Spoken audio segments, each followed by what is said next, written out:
பிரியமானவர்களே, இந்த நாளில் உங்களை சந்திக்க மிகுந்த மகிழ்ச்சி அடைகிறேன். இந்த நாளிலே கர்த்தர் நமக்கு கொடுக்கிற வாக்குத்தத்தம் சங்கீதம் 71வது சங்கீதம் 21வது வசனம். Psalm 71 verse 21. என் மேன்மையை பெருக பண்ணி என்னை மறுபடியும் தேற்றுவீர். நான் விசுவாசிக்கிறேன், உங்களை மேன்மைப்படுத்துகிற தேவன் இந்த நாளில் இருக்கிறார். ஒருவேளை அநேக இடங்களிலே நீங்க அவமானத்தை சகித்து நீங்க குறுகி போயிருக்கலாம். அநேக வீடுகளிலே உங்களுக்கு அவமானப்படுத்தப்பட்டிருக்கலாம். அநேக இடங்களிலே நீங்க அவமானப்படலாம். ஆனா எனக்கு ஒன்று தெரியும், இந்த நாளிலே உங்களை மேன்மைப்படுத்துகிற தேவன் உங்க கூட இருக்கிறார். ஒரு ஆபீஸ்ல உங்க மேன்மையெல்லாம் கம்மியா இருக்கலாம், உங்களை இன்சல்ட் பண்ணியிருக்கலாம், உங்களுடைய பெயரை கெடுத்து இருக்கலாம், உங்களுக்கு அவமானத்தை கொடுத்திருக்கலாம். ஆனால் இந்த நாளிலே அவர் உங்களை மேன்மைப்படுத்துவார். உங்க தலைகளை கர்த்தர் உயர்த்துவார், உங்களை ஹானர் பண்ணுவார். ஆமென். அதை பார்த்து நீங்கள் தேற்றப்படுவீர்கள்.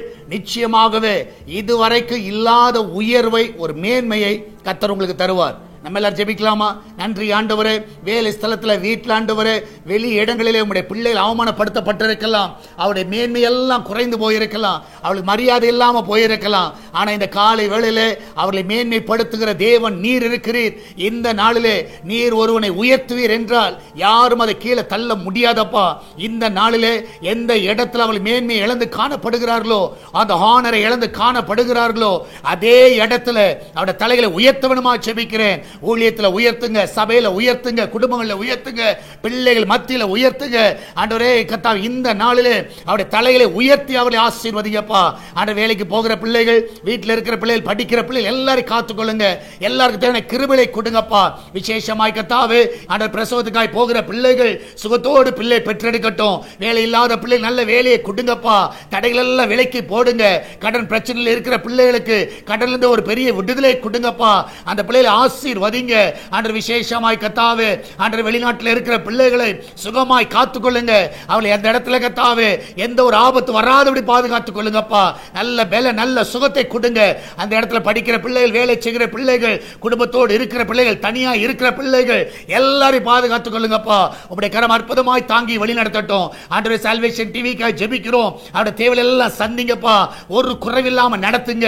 ஆண்டவரே கர்த்தா, இந்த நாளிலே இந்த சுவிசேஷ பணிக்கு ஒரு தடை வரக்கூடாது. சால்வேஷன் டிவி தடைகளை நீக்கி போடுங்க, சேட்டலைட் தடைகளை நீக்கி போடுங்க, லைசன்ஸ் தடைகளை நீக்கி போடுங்க. என் தேவன் தாமே இந்த நாளில் வழிகளை திறக்க வேண்டுமா ஜெபிக்கிறேன். எல்லா குடும்பங்களையும் ஆசீர்வதிங்கப்பா. எல்லாருக்கும் தேவையான கிருபையை தாங்க. ஆண்டவர் நன்மையினால் அவர்களை திருப்தியாக்குவீராக. ஆசீர்வதிங்கப்பா. பிசினஸ் பண்ணுகிற எல்லா பிள்ளைகள் நல்ல உயர்வை பார்க்கட்டும் அப்பா. நீரே கூட வழி நடத்துங்க. பிள்ளைகள் நல்ல ப்ரமோஷனை கொடுங்க, நல்ல இன்கிரிமெண்டை கொடுங்க. இந்த நாளில் ஆண்டவரே, அந்த பிள்ளைகளுடைய வீடுகள் ஆண்டவரே, காலியா இருக்கிற வீடுகள் ஆண்டவர் வாடகை ஆட்களை கொண்டு வருவீராக.